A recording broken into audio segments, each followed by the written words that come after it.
نمرود نے پوچھا ابراہیم اچھا تمہارے رب کی خصوصیت کیا ہے، تمہارے رب کی صفات کیا ہے؟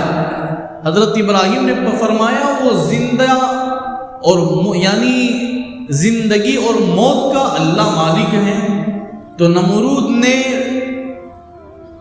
وزیر داخلہ کو بلایا اور کہنے لگا کل کے دن جسے پھانسی ہے اسے آزاد کر دو، اور جسے آزاد کرنے والے ہیں اسے پھانسی چڑھا دو۔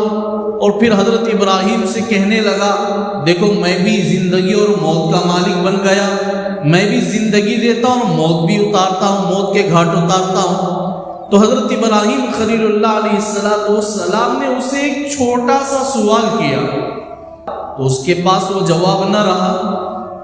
حضرت ابراہیم علیہ السلام نے جب وہ سوال کیا، اللہ رب العزت ایک طرف حضرت جبرائیل امین کو ان کی خدمت کے لیے بھیجا، اور سب سے بڑی بات اللہ تعالیٰ نے آسمان کے فرشتوں کو بھی اجازت دے دی کہ تم میں جو بھی چاہے ابراہیم کی خدمت کر لے۔ لیکن اس سے پہلے یہ جو سوال جواب ہونے لگا تو فرمایا حضرت ابراہیم علیہ السلام نے نمرود اگر تجھ میں طاقت ہے زندگی اور موت کا تو میرا رب ایک اور کام کرتا ہے وہ تو کر کے دکھا دے۔ نمرود کہنے لگا وہ کیا کام ہے جسے مجھے کرنے کی طاقت نہ رہی؟ روایتوں میں آتا ہے جس وقت نمرود اور حضرت ابراہیم علیہ السلام کی بات چیت چل رہی تھی اس کے درمیان نمرود کے 40,000 افراد اس محل میں کھڑے تھے کہ سوال و جواب سننے کے لیے۔ حضرت ابراہیم نے سوال کیا نمرود تو اتنا کر کے دکھا دے کہ اللہ سورج کو مشرق سے نکالتا ہے اور مغرب میں ڈباتا ہے، تو صرف اتنا کر دینا کہ مغرب سے نکال دے اور مشرق میں ڈبا دے۔ اس میں طاقت نہیں ہے، وہ کیسے کر سکتا ہے؟ اب نمرود سر جھکائے خاموش بیٹھا ہے۔ اب درباریوں نے اسے ابھارا، نمرود تو خدائی کا دعویٰ کرتا ہے، انا ربکم الاعلی، جیسے فرعون کہتا تھا تو بھی کہتا ہے، میں ہی اللہ کہتا ہے، تو کر کے بتا دے۔ لیکن اس میں وہ طاقت نہیں ہے۔ تو نمرود نے اپنے درباریوں سے کہا کہ یہ ابراہیم میں بھی طاقت نہیں ہے، یہ مجھے چپکے بھسلانے کے لیے، لوگوں کے سامنے ذلیل کرنے کے لیے اور میری خدائی کو جھوٹی گواہی دینے کے لیے یہ لوگوں کے سامنے اعلان کرتا ہے۔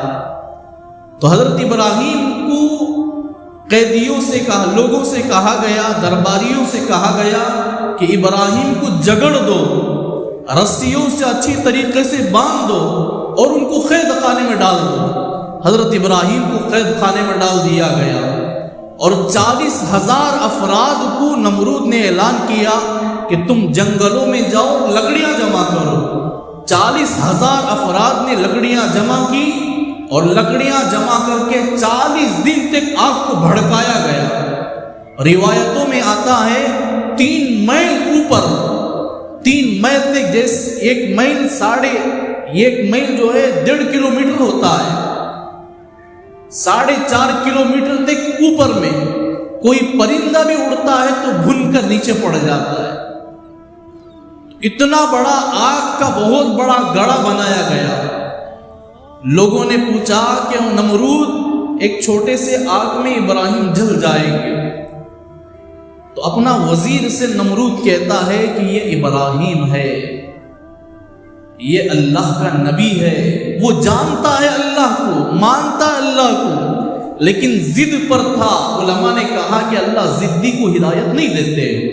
فرعون کو بھی معلوم ہے کہ خدا ہے، اسے معلوم ہے کہ میرے سے بڑھ کر اللہ کی طاقت ہے، لیکن وہ ضد پر تھا، اللہ ضدی کو ہدایت نہیں دیتے۔ تو نمرود اپنے وزیر سے کہتا ہے کہ یہ ابراہیم ہے، خلیل اللہ ہے، اسے چھوٹی آگ نہیں جلا سکتی ہے، اسے بڑی آگ میں ڈالنا پڑے گا۔ تو روایتوں میں آتا ہے کہ یہ 40 دن تک بھڑکایا ہوا آگ، جس میں 400 آدمیوں کے ذریعے سے حضرت ابراہیم کو بہت دور کر کے ایک چرخہ بنایا گیا اور حضرت ابراہیم کو ہاتھ اور پاؤں اچھی طریقے سے رسی سے باندھ دیے تاکہ وہ جھولے کو نہ پکڑ سکے، رسیوں کو پکڑ نہ سکے۔ اور جب جھولے میں بٹھا دیا گیا اس وقت بھی حضرت ابراہیم سے پوچھا گیا اب بھی تو نمرود کو خدا مان لے، اس آگ سے تو نجات پا لے گا۔ حضرت ابراہیم بال باریک اپنی زبان اور اپنے الفاظ سے کھسک نہ سکے۔ انہوں نے کہا کہ نہ میں نمرود کو رب مانتا ہوں، نہ میں اللہ مانتا ہوں، نہ اس کے سامنے سر جھکانے کو اپنا کمر جھکاتا ہوں، میں کبھی نہیں کر سکتا ہوں۔ آگ کی میں اس تپش پر گرنا پسند کرتا ہوں، مگر میں نمرود کو اپنا رب مانتا نہیں۔ 400 آدمیوں نے حضرت ابراہیم کو بہت دور سے دھکیلا اور سیدھے وہ آگ میں پڑنے لگے۔ حدیث کی کتاب میں آتا ہے حضرت ابراہیم کے جسم میں جو رسیاں باندھی گئی تھی وہ پورے جل گئے۔ حضرت ابراہیم پوری طریقے سے امن اور سلامتی کے ساتھ، اللہ نے قرآن پاک میں فرمایا برداً وسلاما قلنا یا نار کونی برداً وسلاما علی ابراہیم، اے آگ میرے نبی کے لیے تو باغ بن جا، میرے نبی کے لیے تو سلامتی کے ساتھ، ٹھنڈا ہونے کے ساتھ سلامتی بھی ہو۔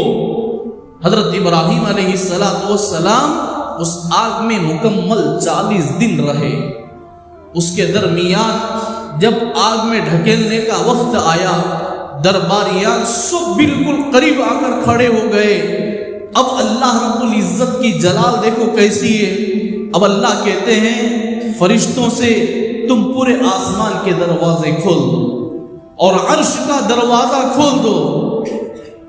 جیسے ابراہیم کو آگ میں ڈھکیلنے کے لیے 40,000 کا افراد دیکھنے کے لیے منظر عام یہ سب چیزیں دیکھنے کے لیے کھڑے ہوئے ہیں، تو کیا دکھاتا ہے نمرود 40,000 کو؟ میں کروڑوں فرشتوں کو یہ منظر بتاتا ہوں۔ جلیل دروازہ کھولتا ہے خلیل کے منظر کو دکھانے کے لیے، پورے دروازے کھول دیے گئے آسمان کے اور عرش کے دروازے، پورے فرشتے ابراہیم کے اس حالت کو دیکھ رہے ہیں۔ آسمان کا فرشتہ اعلان کرتا ہے اللہ پاک اگر آپ اجازت دے تو میں ابراہیم کی مدد کروں۔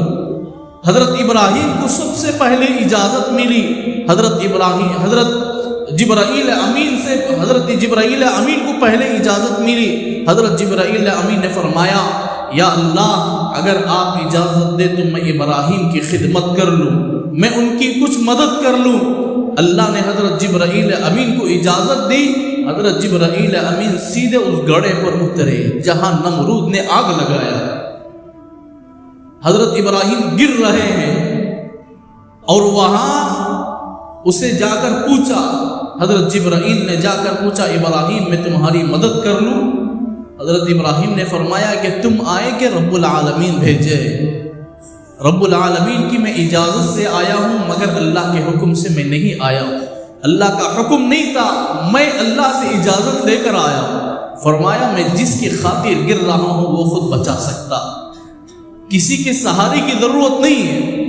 پھر افسوس کے ساتھ حضرت جبرائیل امین واپس چلے گئے، دیکھا کہ اللہ خود آگ کو حکم لگایا قلنا یا نار کونی بردا وسلاما علی ابراہیم، ابراہیم کے لیے ٹھنڈا بھی ہو جا، آگ ٹھنڈی کا حکم بھی لگا دیا، اور بردا وسلاما سلامتی کے ساتھ بھی۔ ٹھنڈا ہونے کا مطلب یہ نہیں کہ حد سے زیادہ ٹھنڈا ہو جائے جس سے حضرت ابراہیم کو تکلیف پہنچے نہ، لیکن اللہ نے وسلاما کا جملہ لایا ہے جس سے حضرت ابراہیم کو دھکا بھی نہ لگے، بال باریک آپ کو تکلیف نہ ہو۔ تو اللہ تعالیٰ نے 40 دن اس میں سکون کے ساتھ عطا کی۔ میرے دوستو، دو ایسے آدمی ہیں جنہوں نے ایسی حالتوں میں گزرتے ہوئے سب سے زیادہ سکون پایا ہے۔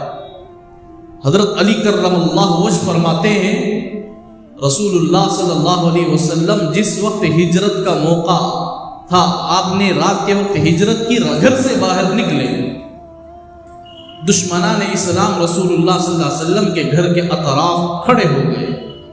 اللہ نے حضرت رسول اللہ صلی اللہ علیہ وسلم کو یاسین پڑھ کر مٹی پر ان کے چہروں پر ڈالنے کا حکم فرمایا تو حضرت رسول اللہ صلی اللہ علیہ وسلم گھر سے باہر نکلے یاسین پڑھتے ہوئے، اور پھر دشمنوں کے درمیان سے باہر نکل گئے، اور نکلنے سے پہلے حضرت علی کے ہاتھ میں کچھ رقم دیے، کچھ دینار اور درہم دیے، اور کہنے لگے کہ فلاں فلاں کی امانت ہمارے پاس موجود ہے، علی تم یہ ان کے پاس امانت داری سے پہنچا دو، اور پھر مدینے میں آ کر تم مجھ سے ملنا۔ حالانکہ ننگی تلواریں حضرت رسول اللہ صلی اللہ علیہ وسلم کے گھر کے اطراف میں لوگ رکھے ہوئے کھڑے ہیں، ننگی تلوار لے کر کھڑے ہیں۔ حضرت علی فرماتے ہیں خدا کی قسم میری پوری زندگی میں اس ننگی تلوار کے سائے میں جتنی میٹھی نیند سویا ہوں اتنی سکون کی نیند پوری زندگی میں کبھی نہیں سویا۔ حالانکہ دشمنان اسلام باہر کھڑے، حضرت علی سے پوچھا گیا کہ تمہیں خوف نہیں ہوا؟ فرمانے لگے مجھے رسول اللہ کی بات کے سامنے کسی کا خوف نہ ہوا۔ حضور نے فرمایا کہ علی امانت دینے کے بعد تم مدینے سے آ کر ملنا، مدینے میں آ کر مجھ سے مل لینا۔ تو مجھے یقین آ گیا کہ مکے سے مدینہ پہنچنے تک اور رسول اللہ سے ملاقات کرنے تک میری وفات نہیں ہوگی، کیونکہ رسول اللہ کے زبان مبارک سے نکل گیا الفاظ ہے کہ میں نہیں مروں گا اس وقت تک رسول اللہ سے ملاقات ہو جائے۔ اور اللہ کے نبی صلی اللہ علیہ وسلم نے فرمایا علی لوگوں کا ہدیہ امانت واپس پہنچانے کے بعد مجھ سے آ کر مدینے میں ملنا، میں ضرور مل کر رہوں گا، رسول اللہ کی زبان جھوٹی نہیں ہو سکتی۔ اور دوسرے فرمایا کہ حضرت ابراہیم کو جو سکون آگ میں ملی ہے پوری زندگی میں کہیں اور سکون وہ ملا۔ تو میرے دوستو اللہ نے ایسے طریقے سے ان کو آزمایا ہے۔ پھر اللہ نے نمرود کو ایسی موت عطا فرمائی کہ لنگڑے مچھر کے ذریعے سے اللہ نے اس کے کام کو ختم کیا ہے۔